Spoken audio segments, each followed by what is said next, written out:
Magandang araw, Ginoong Derder. Ako nga po pala si Joyan A. Buragay, taga BEd 2A.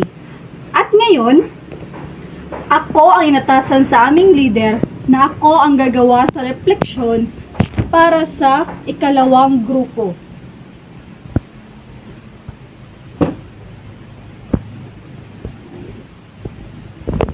Ang topic nila ay tungkol sa mga hadlang sa pagsugpo ng korupsyon sa Pilipinas, paano mababawasan ang korupsyon o katiwalian, konsepto ng bayani, definasyon ng bayani, mga batayan para maging bayani, kalagayan ng serbisyong pabahay, pangkalusugan, transportasyon, edukasyon, at iba pa.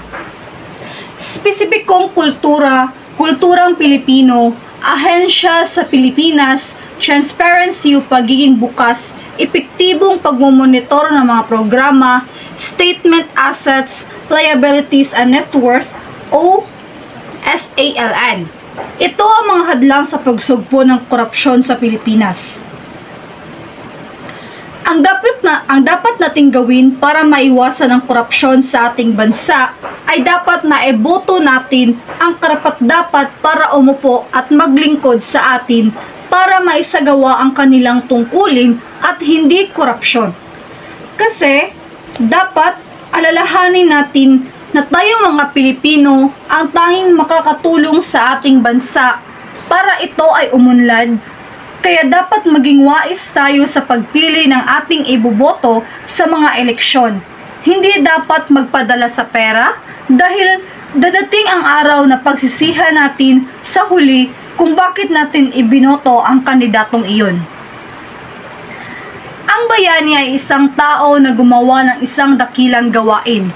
Layunin nila na makatulong sa iba upang maging maayos ang buhay ng kanilang mga kababayan. Sila ang mga taong naaalala dahil sa laki ng kontribusyon nila upang mabago ang kalagayan ng isang bansa. Nagsisilbi silang inspirasyon sa mga tao sa kasalukuyan upang gayahin ang mga katangiang ipinakita nila. Ang pabahay, pangkalusugan, transportasyon o edukasyon, bawat isa ay nangangailangan ng tulong sa ating pamahalaan na sana maging patas ang lahat. Ito ay napaka-importanteng bagay sa ating lahat dahil ito ay kinakailangan natin. Yun pa man, lagi nating tandaan na dapat maging wais tayo sa kung sino man ang ating iboboto para maglingkod sa ating pamahalaan o sa ating bansa. Dahil hindi lahat ng tao ay tumutupad sa kanilang tungkulin o sa kanilang programa.